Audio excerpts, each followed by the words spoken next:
Hello po mga kaibigan, saan mang panig kayo ng mundo nakatira, sa Pilipinas man o sa ibang bansa, ako po ay bumabati po sa inyo ng magandang umaga o magandang gabi o magandang hapon po sa inyo mga kaibigan. Narito naman po ako na tatay, lolo po ninyo na bumabati po sa inyo. Mapagpalang umaga po. Ano po? At sa ibang bansa naman po ay mapagpalang gabi po naman po o kay madaling araw. Ano po sa inyo dyan mga kaibigan. Ito, magbabahagi naman po ako ng aking mini vlog dito sa YT. Ano po. Kaya naman po sa ipapakita ko po ang buhay ng isang magsasaka po dito. Ayan po, makikita po ninyo ang pag-harvest ng aking mga anak, ng kanilang mga mihoras po dito sa bukid. Ito po ay pag-aari po ng aking bunsong anak na lalaki na nag-ani na po siya ng pananim po niyang mais. Ito po ay kalahating hektarya po ito.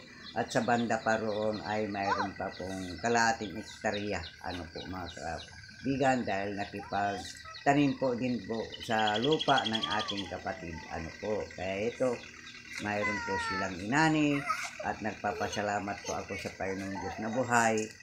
Ay pinagkaluban po sila ng blessing. Ano po, kaya mga kaibigan, pagtsagaan lamang po ninyo ako na panuorin.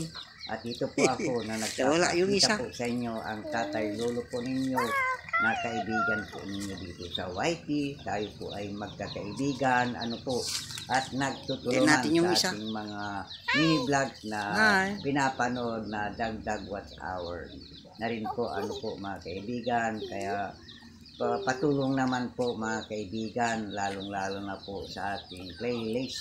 Dahil hindi ko pa rin po perfect na mapagsama-sama ang 10 content na ating project po. Ano po, kung nag-isa ka talaga, napakahirap abutin po yung watch hour ni Lolo YT. Ano po, na 4,000K. Ano po, tignan po ninyo dyan yung mga ano po, pag-ani ng aking anak na bunsong anak na lalaki. Kung siya po ay nag-isa, talagang mahirapan po siya. Ano po, sa 1 hektarya po ay pinagkaluban sila ni Lord ng ani ng mais na 300 kaban mahigit po. Ano po, yun po ay napakalaking bagay po na naitulong po ng Panginoong Diyos sa biyaya ng kalikasan na pinagkaloob po niya sa atin, na ating dagdag pangkabuhayan sa kanyang mga anak. Ano po mga kaibigan, ako naman po ay tiga-panood lamang po kasi hindi ko po kaya ang magtrabaho sa bukid. Ano po mga kaibigan, kaya ganun man po na humingi po ako ng tulong sa inyo po na i-play. Panoorin naman po ninyo ang ating mini vlogs, dagdag watch hour ko na rin po ito. Ano po mga kaibigan, maawa naman po kayo. Andito pa rin po si tatay lolo po ninyo na sa isang saglit sa ating pamumuhay bilang senior citizen na ay naggusto lang artista na po tayo dito, maski hindi naman tayo society o kaya celebrity, ay magsilbing artista po tayo dito sa kay YT. Dahil napakahirap abutin po yung 4,000K o kaya yung 3,000K na first bat na policy po ni Lolo YT. Ano po mga kaibigan, kung kayo po ay dadaan sa inyong wall na inyong mga cellphone, pakitamsak lamang po. At sa naghanap pa ng mga kaibigan po niya dyan, pakisubscribe naman po ako. Ano po, maluoy naman po kayo. Ganun man mga kaibigan, maraming salamat po sa kaunting oras po ninyo na panonood sa aking mini vlogs. Ay tamsak lamang po ay ito po ay napakalaking tulong na po, dahil po sa watch hour ay talagang napakahirap. Ganun, pag sa uploading lang ng ganito ay napakadali po. Ano po, pero sa watch hour napakahirap talaga na abutin. Ito po ay napupuyat ka, o kaya namamayat ka na po sa paglalo na sa madaling araw. Kaya ginagawa ko ay sa tuwing hapon na lamang po, iwas sa puyat, ano po mga kaibigan. Kaya God bless po sa mga kapapanood po nito ng aking mini vlogs. Ito po ay hindi po akin.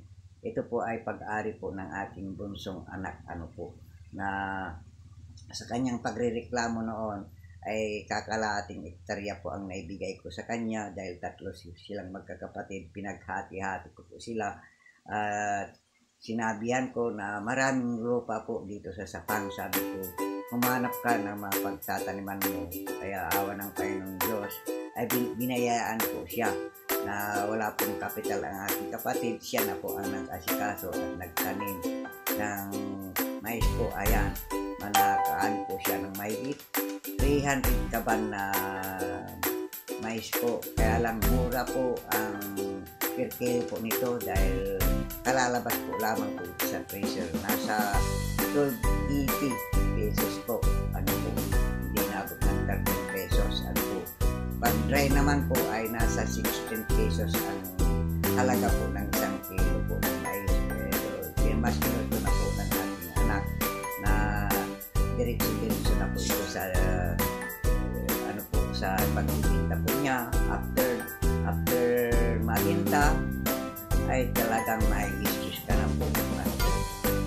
Dahil po hindi mo alam kung saan ka, kung mayroong matitira o mayroong, dahil sa capital mo dito ay laway po at ikaw po ay mangutang. Ano po, kung wala kang lakas ng loob na mangutang na ipagkakapital mo sa bukirin mo ay hindi ka magkakaroon po. Ganun din po dito sa pag-YT. Kung hindi ka marunong makikisama at makipagkaibigan, wala ka rin pong mararating. Ano po, dahil po sa inyo mga kaibigan ay nagkakalakas loob po ako na sundin ang policy ni Lolo YT. Ano po, sa tulong po ninyo kaya mga kaibigan ay lumalakas ang loob po. Ano po mga kaibigan, kaya maraming salamat po. 1 milyon pasasalamat po sa inyo sa pagpunod po sa ating please watch our minsan ay dalawa, tatlo na nag-serve sa content po ng playlist. Minsan ay 6 ano po na contents doon. Hindi ko mapagsama-sama ang iba.